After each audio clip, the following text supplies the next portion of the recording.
யார் வாங்கி சாப்பிடாதே டே.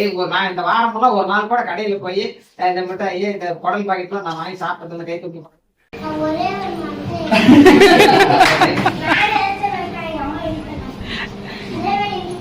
என்னைக்காச்சும் ஒரு நாள் பிளாஸ்டிக் கவர் சம்பந்தப்பட்ட பொருள் வாங்கி நேர்த்திடுவீங்க. அதாவது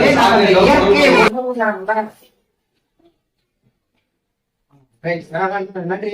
நீங்க என்ன பண்றீங்கன்னா நீங்க வீட்டுல எதுக்கு எடுத்தாலும் கடையில போய் ஒரு பொருளை வாங்கிட்டு வந்து கொடுக்கறதுதான் உணவு பொருள்னு நினைச்சிட்டு கேட்காம வீட்டுல தயார் பண்ணி கொடுக்குற உணவு பொருளை சாப்பிடறதுக்கு முயற்சி பண்ணுங்க.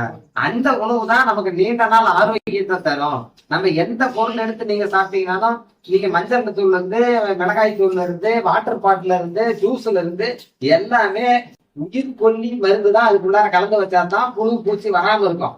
அப்ப அந்த மாதிரி புழு பூச்சி வரக்கூடிய மருந்த நம்ம தண்ணியிலயும் ஜூஸ் பாக்கெட்லயும் மசாலா பாக்கெட்லயும் மற்ற உணவு சம்பந்தமான நீங்க கெடாம இருக்கணும்னா ஒவ்வொரு பொருளுக்கும் அது வந்து பூச்சிக்கொல்லி மருந்து பயன்படுத்தி தான் ஆகணும். அப்ப இந்த மருந்துலாம் நம்ம தினமும் விஷத்தையே சாப்பிட்டுட்டு ஆனா நம்ம ஆரோக்கியமா வாழணும்னா வாழ முடியுமா? அப்ப நம்ம ஆரோக்கியமான உணவு இருக்கணும்ல. அப்ப ஆரோக்கியமான உணவுன்னா எங்க இருந்து வாங்கி சாப்பிடணும்? நம்ம வீட்டுல செஞ்சுதானே சாப்பிடணும். அப்ப முடிந்த வரை நீங்க இதை தவிர்க்கணும்.